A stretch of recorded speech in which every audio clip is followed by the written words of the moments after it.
Hey guys, it's Parker. I just got the M5 back, so I wanted to make a quick little update, go around the car, tell you what I've fixed, and just give an overview of the car. I mean, a lot of people at the start of this channel subscribed to see the M5, and I feel like it hasn't been present enough in the channel. So if you want to see something specifically, please leave a comment below, and maybe the top rated comments or something, as long as they're not completely unreasonable.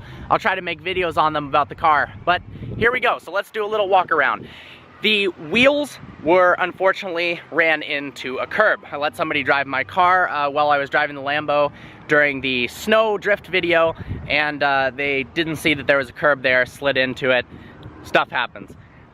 The passenger side, both wheels were damaged pretty badly. Now the rear one was just curb rashed. The wheel refinishing place discovered once they took the paint off that the front one was actually cracked.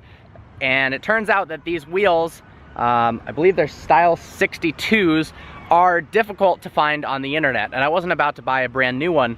The reason being is, if you buy a new one, it's not going to match the refinished rear one. It's a 3-stage shadow chrome process that, even from the factory, a lot of the BMW M5s came out having different colored wheels. So you got to do both at the same time of day, same batch of paint, because there's so much variability there. But look, they turned out really nice.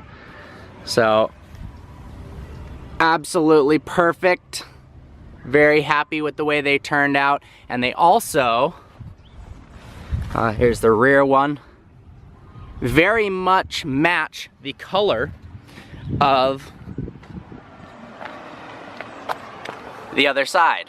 So it looks like a little bit different because of the lighting is hitting it from a different angle, but they are very much identical. So some other mods I did, these are Vibrant 1331 tips. I think I got them from a website called Summit Racing, but that is what you replace the factory mufflers with a piece of straight pipe up underneath there.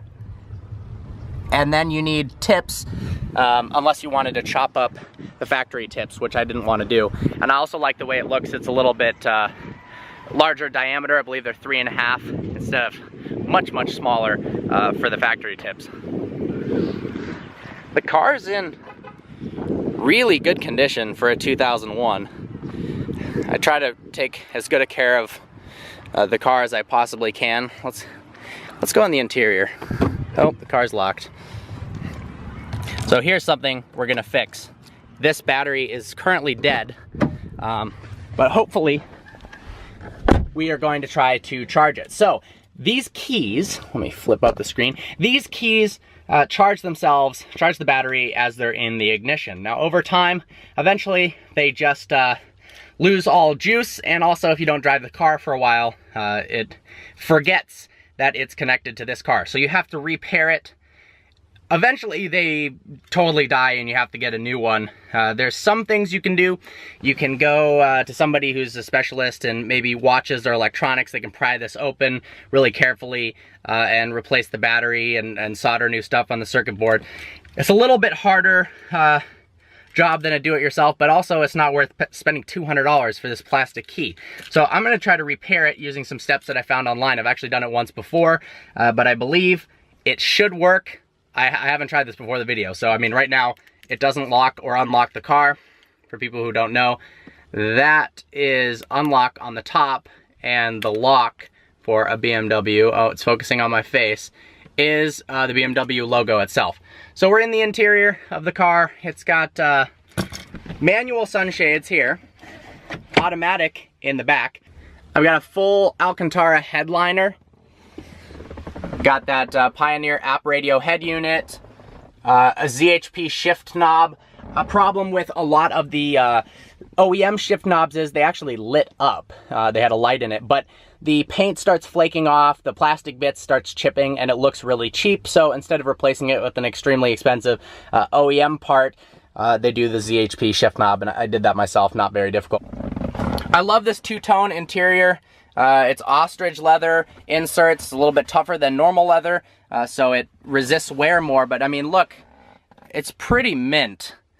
And I'll show you in a minute how many miles are on the car.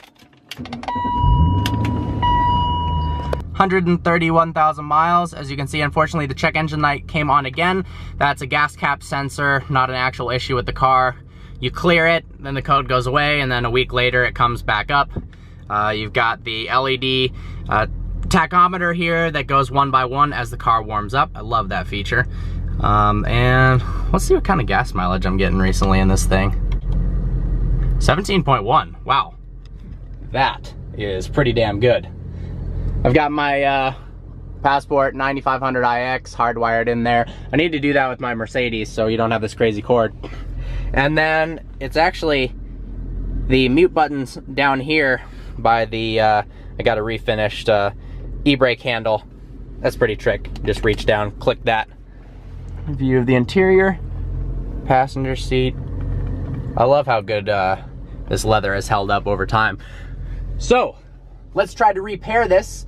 I'm gonna turn the car off and follow the instructions on my phone. So, to repair the key, insert key into the ignition and turn it to the first position where the driver's info center turns on with a few dummy lights. Turn it back off within 5 seconds. Okay, I'm gonna switch to this so I can use my right hand, even though I'm actually left-handed for a lot of things. Well, very unfortunately, the key didn't work. I'm gonna try the other key. I don't have it with me right now, but I think it's probably donezo.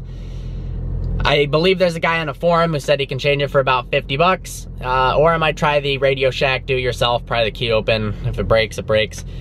Well, I hope you enjoyed this video. Like I said, I would love for people to give suggestions on videos to make with the M5, because I know you guys do really like this car. It's beautiful. I love the way it looks.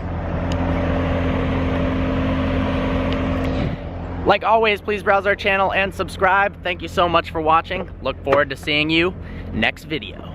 Well, it turns out this video isn't over. I made an Instagram post saying I was having difficulty pairing this key with the E39 M5, and it turns out with the help of an awesome subscriber who gave me some instructions that were different than the one that I had, the key now fully functions sometimes. Oh, there we go. So that's awesome, not having to replace the key, and now I can get a lot more enjoyment out of the car when, well, fuck, it only happens once. Well, you know what, it kind of works, so kind of thank you.